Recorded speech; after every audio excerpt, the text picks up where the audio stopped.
Assalamualaikum warahmatullahi wabarakatuh. Bismillahirrahmanirrahim. Rabbi shrah li sadri wa yassir li amri wahlul 'uqdatam min lisani yafqahu qawli. Allahumma shalli wa sallim wa barik ala sayyidina Maulana Muhammadin wa ala alihi wa sahbihi ajmain amma ba'du. Ketika manusia mengatakan mampu-mampu, sebenarnya ada sekian hal yang manusia itu tidak ikut melakukannya, tidak ikut menciptakannya. Misalnya kue nyuber, supirana enak, punya pengalaman. Tidak kecelakaan karena apa? Nyuber kue enak, mobilku normal. Mobilmu normal lah, wabrak mobil ya mabuk. Apa? Nah di sini ini manusia dituntut, diingatkan terus. Kamu itu butuh Allah, rahmat Allah itu yang melindungi kamu, bukan keahlian kamu, bukan kecakapan. Karena tanpa itu semua tidak bisa, semuanya Allah. Ya, tapi manusia tadi, gara-gara misalnya tadi mobilnya normal, dia punya keahlian nyuber, terus mengklaim kalau keselamatan dia itu karena hati-hatinya dia, karena mobilnya normal. Padahal ada sekian catatan yang menjadikan dia selamat dan semuanya itu kudrahnya Allah Subhanahu wa taala. Misalnya gak ditabrak wong mabuk, gak ono gempa, gak ono bumi merekah. Misalnya kita pintar nyoper lah terus bumi memangap terus kita kecemplung nggak apa-apa. Kemudian daerah-daerah kayak ya rasa tak sebut nomor orang. Kira tahu muka siapa ya, mari tak sebut nomor yang ngeri. Intinya Indonesia aman, tapi kita tenang aja satunya aman kabeh ono sing aman. Ora usah kuwatir likuifaksi, ora usah kuwatir meteor jatuh, enggak ya potensi no? Potensi semua. Sehingga ini sedikit saya ijazahkan. Suatu saat kata Rasulullah, saya yang Mu'ad melihat kamu hanya sejengkal di depan para ulama ketika nanti di akhirat. Terus Mu'ad tanya, Rasulullah tanya, kenapa kamu hanya satu jengkal dengan derajatnya para ulama ketika sowan Allah? Jawabnya Mu'ad, kamu punya amal apa? Jawabnya Mu'ad, ya Rasulullah, saya tidak pernah melangkahkan satu kaki, kecuali saya tidak pernah yakin apa bisa melangkahkan kaki yang satunya. Dan saya tidak pernah mengunyah satu makanan, kecuali saya juga tidak pernah yakin apa bisa menelannya. Dan saya tidak pernah bernafas satu nafas, kecuali saya tidak yakin apa bisa nafas berikutnya. Saking dia tergantung ta'aluk semuanya sama kudrahnya Allah Subhanahu wa taala. Kalau kita ini kan sok. Kalau makanan sudah di depannya kayak pasti bisa makan. Kalau dia sudah sehat jalan seakan-akan pasti bisa meneruskan. Padahal 0, sekian detik melaku dihantam mobil ya selesai. Misalnya stroke ya selesai dan bisa jalan. Sehingga para wali-walinya Allah itu orang yang filah gotin min lahadotagi, setiap kedipan dia, setiap perilaku dia itu hanya ta'aluk ambil Allah Subhanahu wa ta'ala. Itu yang disebut ya ayyuhan nasu antumul fuqara'u ila. Nah, kemudian resiko makom ini, ya semua makom tak ada resikonya. Resiko makom ini itu biasanya dia lupa doa. Kenapa lupa doa? Karena doa itu terdefinisikan. Tak wari ilmu hakikat terus rumono wis ra paham lah tak ulang no. Ya resiko ilmu saya ingatkan. Ilmu itu kan ada dua. Ada ilmu yang karena didefinisikan. Dan itu akhirnya menjadi masalah. Sebenarnya ilmu itu tidak perlu definisi. Kedua ilmu yang kita rasakan. Misalnya gini, kalau sama saya tanya. Kamu pernah nggak minta jadi punya uang banyak? Nggak tanya. Pernah nggak minta? Terus artinya minta itu apa? Terus kita mendefinisikan. Menengadahkan tangan. Bilang ya Allah saya minta uang banyak, saya minta ingin beli mobil, itu namanya apa? Tidak jauh saja, doa kan?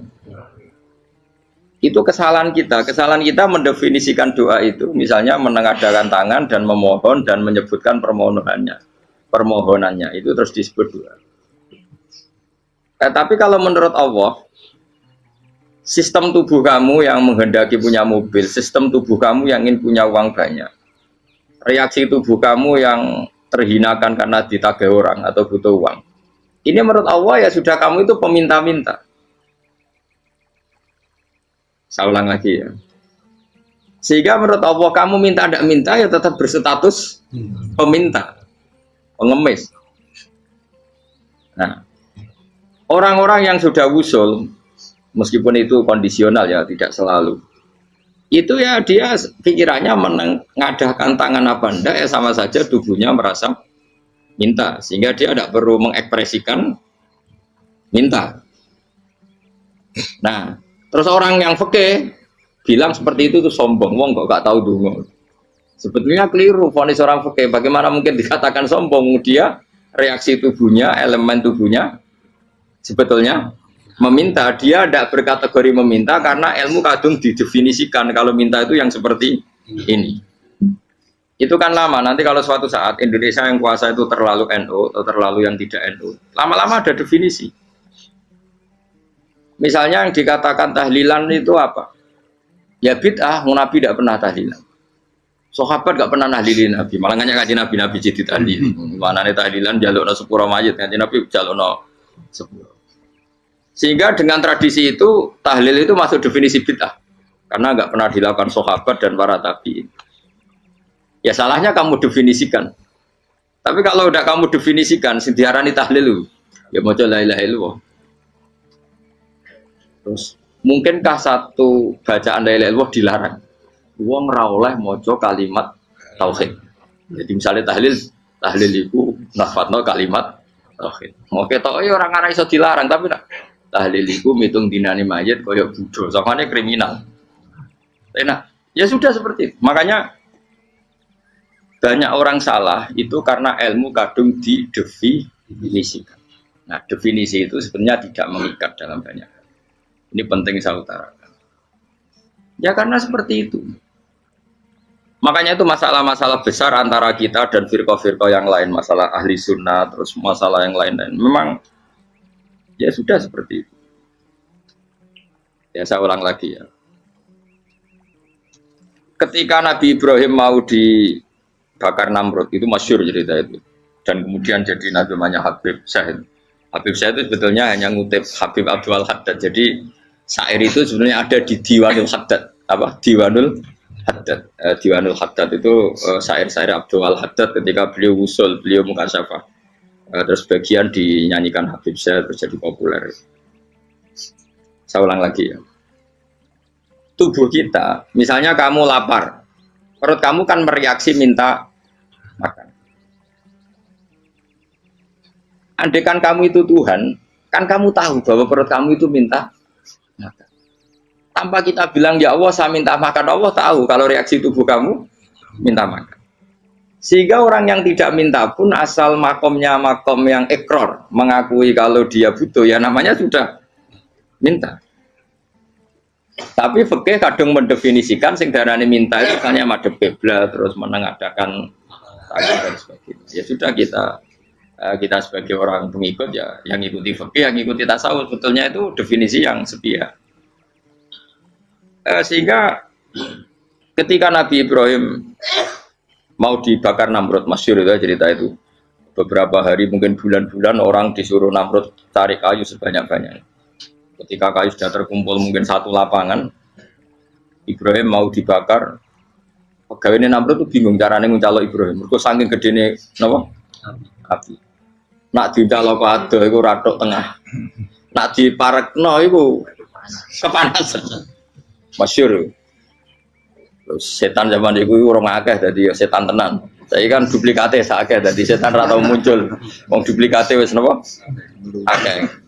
Singkat cerita setan itu muncul pura-pura jadi manusia terus ditemukan manjanik. Manjanik ya semacam ketepil besar yang jadi mana ya dari kiai-kiai ketepil haram mergo penemune setan. Jadi ini tuh.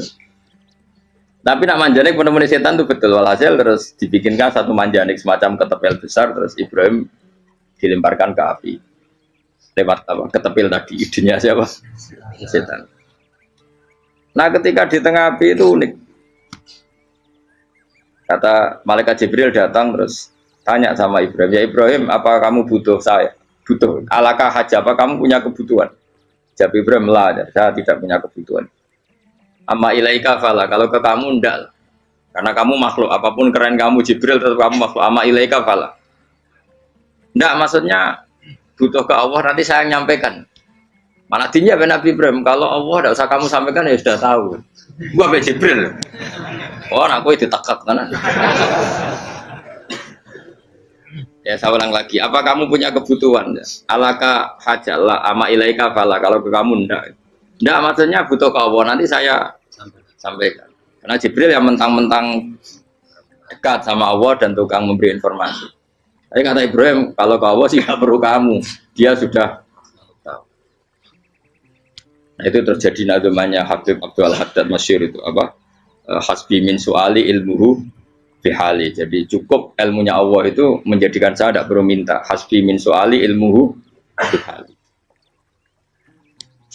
Jadi ada kondisi tertentu yang para wali itu, saya ulang lagi, kondisi tertentu yang para wali itu ya tidak minta. Tapi kalau itu ditiru jenengan semua ini jadi keangkuhan. Kenapa? Wes ora ndonga tangane ditenangano, atine ora eling pangeran, kan akhirnya tak jaluk tenan. Jadi aja niru wali-wali. Nah, wali-wali itu kan misalnya tangannya tidak menengadah tapi semua sistem tubuhnya merasa butuh sama. Saya itu pernah gitu. Tapi itu kondisional dan saya juga ngulang tidak mesti bisa. Ketika saya umroh itu pernah saya ada satu kondisi itu doa ya di putaran pertama dos.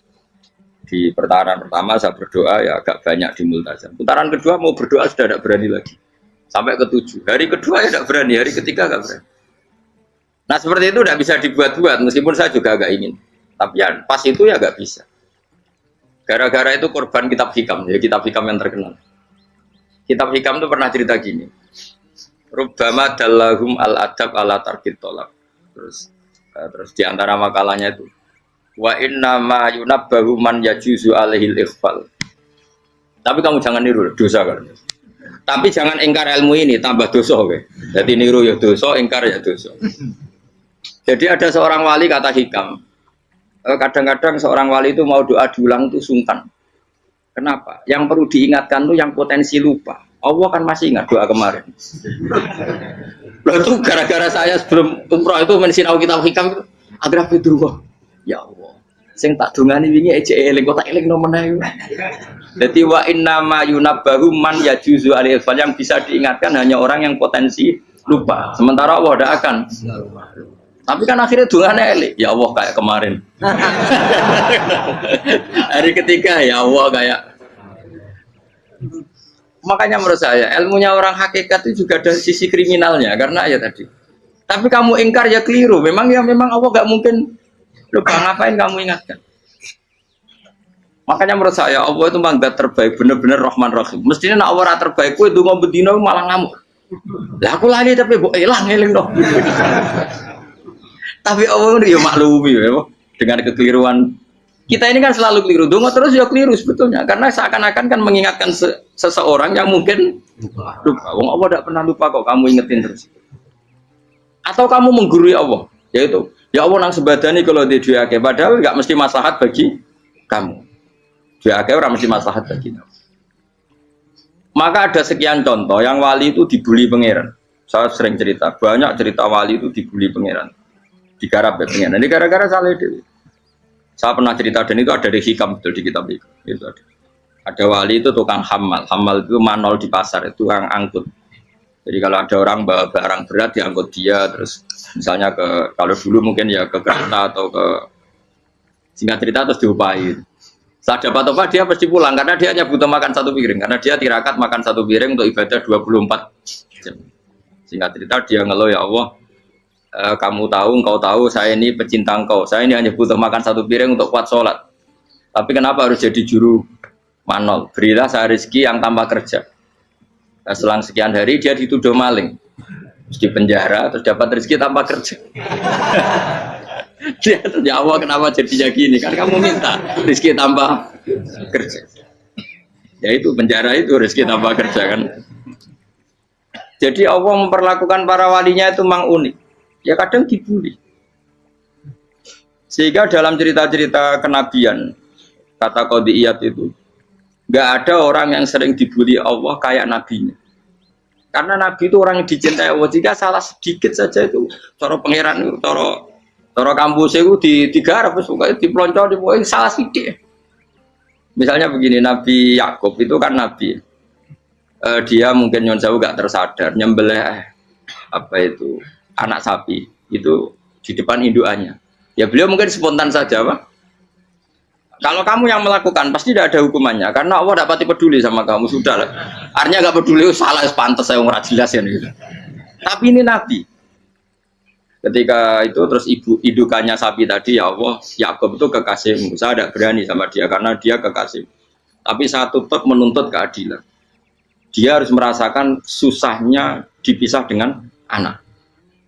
Meskipun dia tidak nuntut rasanya roh anak sebelah, itu tidak ada se ekstrim itu. Sapinya itu hanya nuntut, ya Allah, dia harus merasakan sakitnya terpisah dengan anak. Akhirnya Allah menciptakan Yakub mengalami terpisah dengan Nabi siapa? Yusuf. Itu kalau kata qadiyat, itu kalau yang melakukan tidak Nabi pasti nggak dibully Allah, dibiarin. Karena Nabi ini yang melakukan. Nah. Terus ini Nabi Yusuf lagi, mana rasa daftar wali berat. Nabi Yusuf itu di penjara itu karena terdolimi apa karena memang dia salah? Terdolimi. Dan ya Yusuf itu Nabi. Nabi Yusuf itu Nabi betul memang benar-benar. Meskipun ganteng dia Nabi. Syaratnya Nabi ganteng kira-kira mlebu. Nabi itu harus ganteng, enggak boleh. Nabi elek ora oleh. Karena Allah izin di kekasih kok kriting elek. Allah ya di selera dadi. Kabeh Nabi mesti yang paling ganteng di kaumnya, yang paling nasak. Enggak boleh Nabi kok pesek, kriting, enggak boleh. Tapi kalau sudah jadi orang soleh oleh. Tapi kalau Nabi enggak boleh. Enggak. Nabi Yusuf bukan, masyhur kan cerita Nabi Yusuf dengan siapa? Zulaikha. Dan belum ada orang dalam keadaan darurat masih cerdas kayak perempuan. Jadi singkat cerita, ketika Yusuf diajak Zulaikha selingkuh gak mau kan keluar dari kamar. Dalalah kebetulan wa alfaya sayyidah rajal. Itu si Zulaikha tadi spontan langsung bilang, wahai suamiku, apa hukuman orang yang ingin menodai keluargamu? Itu wong wedok. Padahal dia agak terencana, dia pun gak bayangkan kepergok suaminya. Itu dalam keadaan kepergok itu masih cerdas. Suamiku, apa hukuman orang yang mau menyelingkuhi keluarga Anda? Singkat cerita, suaminya murka, terus Yusuf di penjara, terdolimi. Ketika di penjara, kemudian Yusuf punya keahlian mentakwil apa? Mimpi. Kan tadi suaminya Zulaikha itu tidak sampai raja, ya kira-kira PM atau menteri. Raja itu punya mimpi yang bisa nakwil itu hanya Yusuf. Singkat cerita, terus utusan raja datang ke Yusuf, dan takwilan Yusuf terbukti benar. Tapi Yusuf ini seorang nabi, saya ulang lagi Yusuf seorang nabi, dia tapi ya manusia. Bilang gini ke utusannya, coba bilangkan ke raja kamu, di penjara ini ada orang yang di penjara secara terzalimi, yaitu saya. Tolong laporkan ke majikan. Itu Allah tersinggungnya itu bukan main. Nabi kok lapor makhluk. Itu tersinggung. Nah, kowe kan gak piye. Kowe ngajono proposal ya ora piye. Wis pokoke Allah kowe wis ra piye. Wong sumpen swargane ya ora langsung wae ngono pokoke kira-kira kan sudah tidak perlu ditegur. Makanya fa'an sahu syaitanu dzikra rabbi fala bisa fi sijni bid'asin. Maka Allah mentakdirkan utusan raja tadi itu lupa melaporkan peristiwa Yusuf ke raja tadi. Sehingga raja gak pernah dengar kalau ada orang di penjara karena Allah tersinggung. Wong kowe ku nabi kok lapore ambek penguasa. Ngono tok iku wis Allah tersinggung. Karena dia nabi, gak boleh nabi lapor makhluk. Jadi Allah itu dengan nabi itu sangat-sangat sensitif. Sangat-sangat sensitif. Gue begitu. Terus cerita yang terkenal, meskipun ini nggak ada di Quran, Nabi Musa. Nabi Musa itu pernah sakit gigi. Karena dia mentang-mentang kalimullah, orang yang sering komunikasi dengan Allah, minta ya Allah, tolong tunjukkan obat gigi saya itu apa. Dan ini sama Allah dikasih tahu. Kamu ngunyah suket ini, gitu. rumput ini kamu kunyah, nanti pasti sembuh. Karena resepnya dari Allah ya pasti mujarab, kan nggak ke dokter. Sehingga tidak dikunyah terus sembuh. Suatu saat dia sakit gigi lagi, nggak konsultasi lagi karena masih punya resep tadi kopian apa resep. Dia datang nyari suket yang sama dikunyah tambah sakit. Tanya sama ya Allah ini kan resepnya yang sama, kenapa tambah sakit? Kata Yusuf, kata Allah, kamu itu kekasihku. Ora nak sing ngobati ku aku ra suket sembrono. Semenjak itu Yusuf Nabi Musa nggak pernah taruh resep lagi sudah. Andaikan tuh kamu, pasti Allah juga gak tersinggung. Makanya kata qadiyat, kenapa para nabi sering ditegur itu bukan karena Allah murka, nabi itu beda. Jadi kesalahan kecil atau apa-apa yang menurut kita ada salah itu untuk nabi salah. Makanya di ahli sunnah ada kaidah apa? Mimba bi hasanatil abror sayyi'atul muqarrabin. Pernah dengar kayak apa? Mimba bi hasanatil abror sayyi'atul muqarrabin. Sesuatu kalau dilakukan umumnya orang itu hasanah atau kebaikan, tapi kalau dilakukan para nabi itu salah. Karena apa ya? Saking dekatnya dengan Allah. Saya ulang lagi apa? Mimba bi hasanatil abror sayyi'atul muqarrabin. Jadi nabi itu beda. Nah, para nabi itu orang-orang yang ngalami fikir yang doa resmi kayak siapa tadi? Definisi fikir ya sering. Kayak definisi orang tasawuf yang sering. Sehingga ketika Nabi berdoa ya memang secara disiplin ilmu yang namanya berdoa ya minta Allah dengan mengadakan tangan. Ketika enggak berdoa karena Nabi sadar Allah tidak perlu diingatkan lagi, pasti masih ingat. Gitu. Jadi dua-duanya benar terus. Makanya Nabi itu lam yazal fitaroki, Nabi itu selalu naik derajatnya. Karena pas minta ya benar, pas tidak minta ya. Kalau kamu turun terus. Pas minta itu karena tomak kamu, hadun nafsi kamu, serakah kamu, tapi nggak tahu diri, pantas taura dengan permintaan. Kayak gue misalnya jongo jadi wali, iso Allah tersinggung. Bocah atau tirakat atau jalur jadi wali. Tapi gak dongo ya Allah tersinggung. Kere atau dongo. Jadi orang kalau tidak wali itu sudah keliru terus.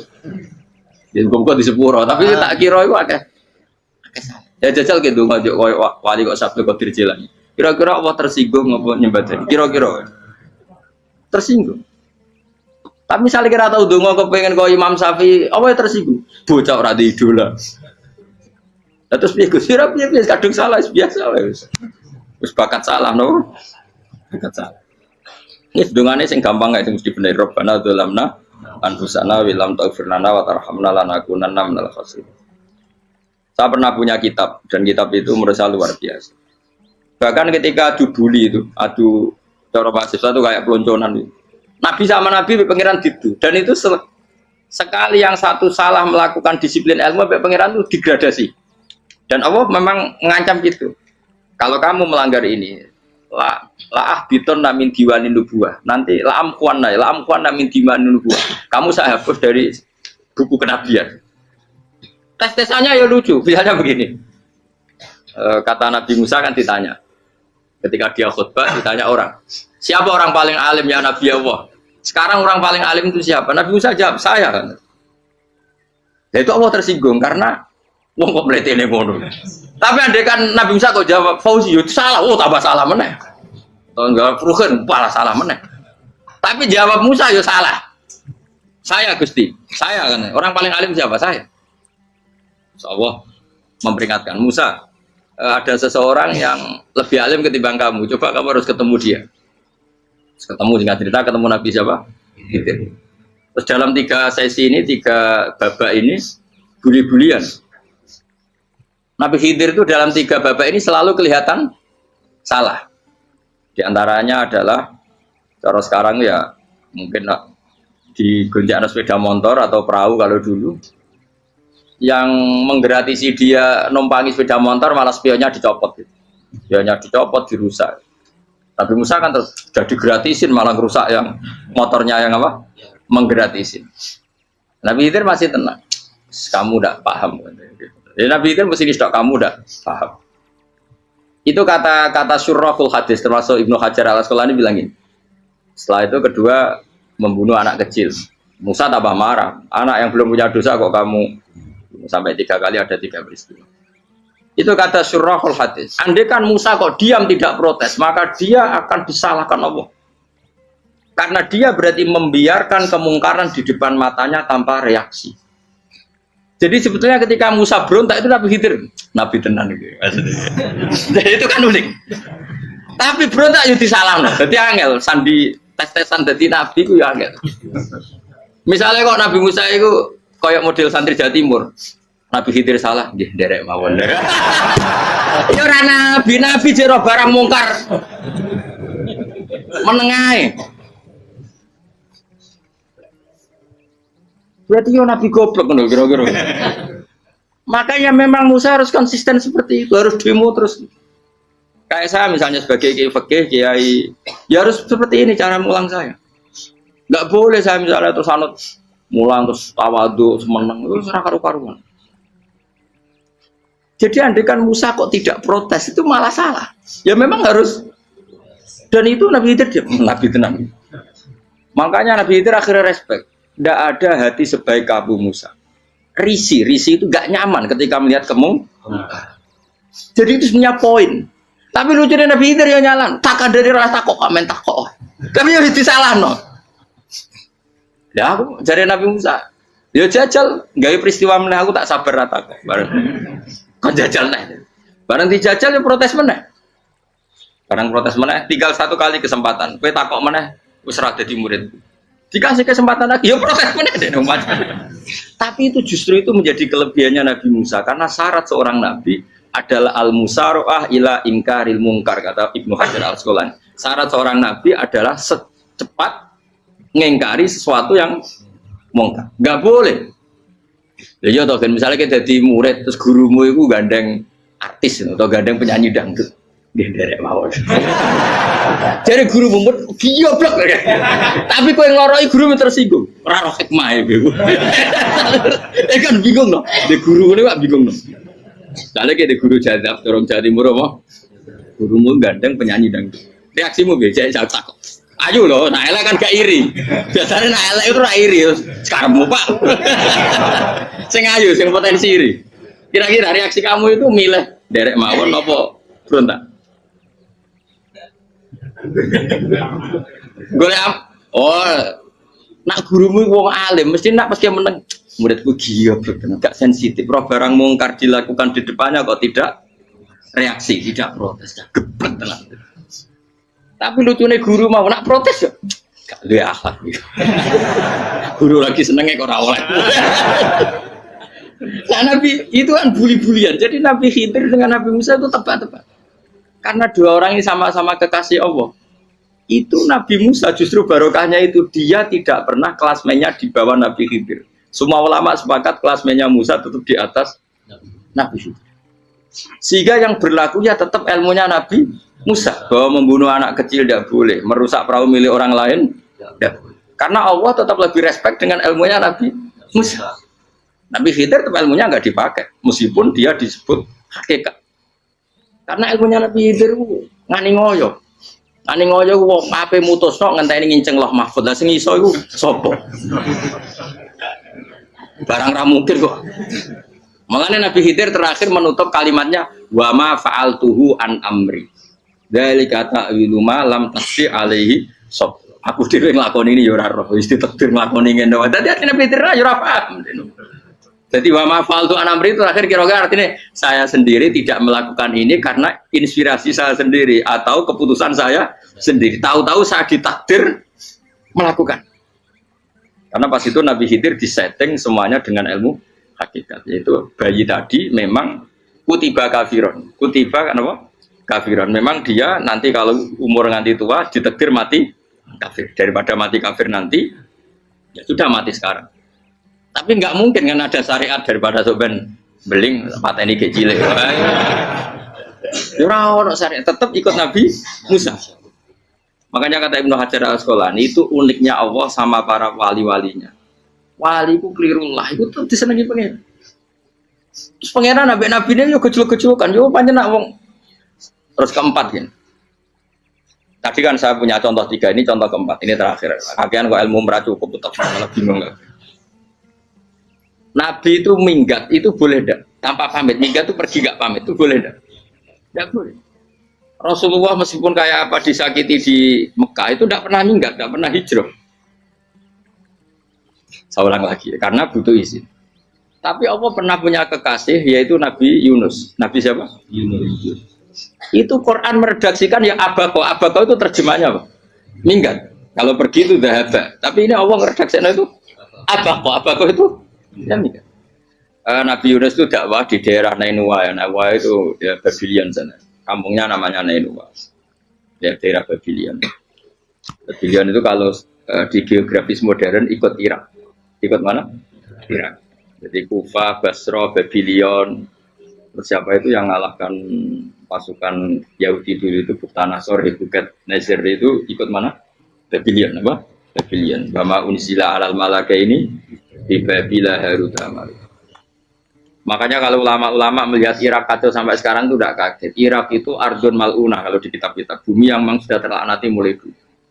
Sehingga ketika ada kasus Saddam Hussein sekarang itu ulama tidak kaget. Zaman Rasulullah Sugeng itu Irak itu termasuk sudah bumi yang guna keazala. Jadi di sana pasti banyak fitnah. Fitnah pertama yang dicatat sejarah adalah Mautul Hussein apa? Kabudutnya Said siapa? Hussein di Karbala. Era Imam Syafi'i adalah zaman mifnah, ulama dibantai karena dipaksa mengatakan Quran apa? Makhluk. Terus konflik-konflik sampai era Saddam Hussein terus era sekarang jadi.